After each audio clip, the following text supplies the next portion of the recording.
Hey guys, welcome back to Ultimate S&S. I hope everyone had a great week. It is now the weekend, and I am wanting to talk to you about some important news. So yesterday we told you about Social Security getting an 8.3% increase. Hey, that's great. That's awesome. But then the medical expenses are coming up. But something else you need to be aware of right here, we are now looking at a 0.75% increase in our federal government, raising those interest rates up some more. So that's going to really start to hit heavy again.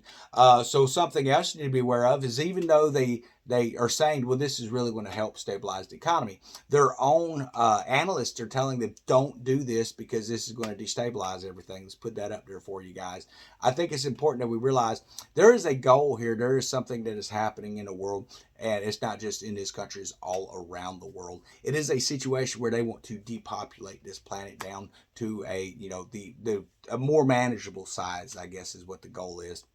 And when you're looking at what's happening with the inflation, you're seeing this recession that we're in. And even though our press secretary will not admit that we're in a recession, the very definition of recession is that there's two negative reports that come in, and we've been having way more than two in this almost 2 years of this administration. So we're definitely within a recession. We're in a deep recession, and it's going to be driven into a depression type state. Understand when the Great Depression happened, even though you don't hear about it a whole lot in history today because they like to erase stuff.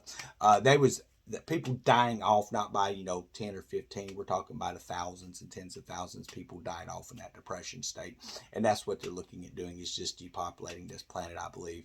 So that's something you need to be aware of. Now, what can you do to combat against it so you don't become one of them statistics? Well, here's what I recommend you do.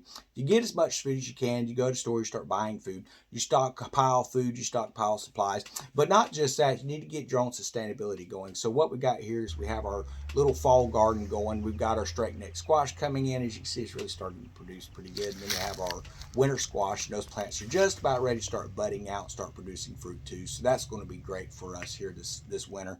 But also we do quail out here. We also do chickens. So if for those who are interested in chickens, you can check out our playlist.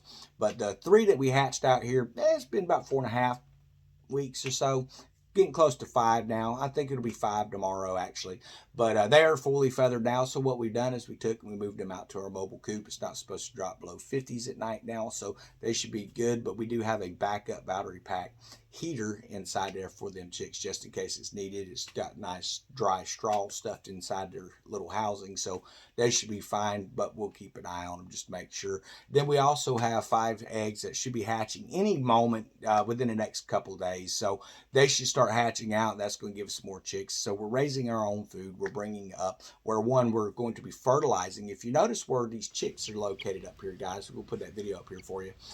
They're out in the garden area. We're going to move that mobile coop around. They're going to scratch the ground up and keep the weeds down. They're going to poop all over that ground out there. So when spring comes around, as we move this thing around, that soil should be getting pretty close to being settled in. We'll check the acidity and the pH and stuff like that when we get in there and check our nitrogen levels. But it should be just about ready because this is sand. It doesn't hold the nutrients as long.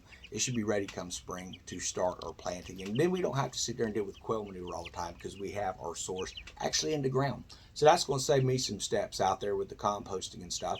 But something else you can be aware of is it's going to bring in more eggs. It's going to bring in some meat birds. Now, do I need as many chickens as what I'm raising up? Absolutely not. But you replace your old layers, you have your new layers coming in, and you're just going to end up in a situation where you're going to be sustainable because you can hatch your own eggs. If you end up with a chick that broods very well, then I would recommend that you keep her, because people are always trying to get rid of a broody hen, but you don't have to deal with incubations and stuff if they're a good brooder. You just let them go in, take care of the eggs, they raise up the chicks themselves, and guess what? You're hands off on that situation now. So that's kind of what we're trying to do here. Is we're trying to take good layers and breed them with, a little bit larger chicken. That way we can get something that hopefully lays good and actually will actually be a large enough meat source. Them brown leghorns, they're kind of skimpy. They're not very big chickens, but breeding it over with that black copper Moran rooster, I do believe that we're going to have a little bit larger bird. Now, will it keep those egg laying abilities? Man, I hope so. We're going to have to wait and find out. That's what it comes down to. But it's about the experimentation, guys. It's about checking and trying new things so that you can actually provide for you, provide for your family in a better way.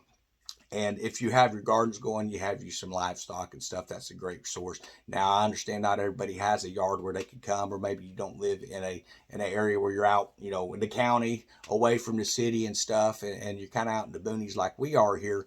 But if you live in the city, you can check on quail. A lot of times you can do quail because they're not very noisy. But then again, if you're in a subdivision, you're probably going to have someone talk about the smell that comes, because they do smell like, quail. They smell like birds. You smell a little bit of bird poop.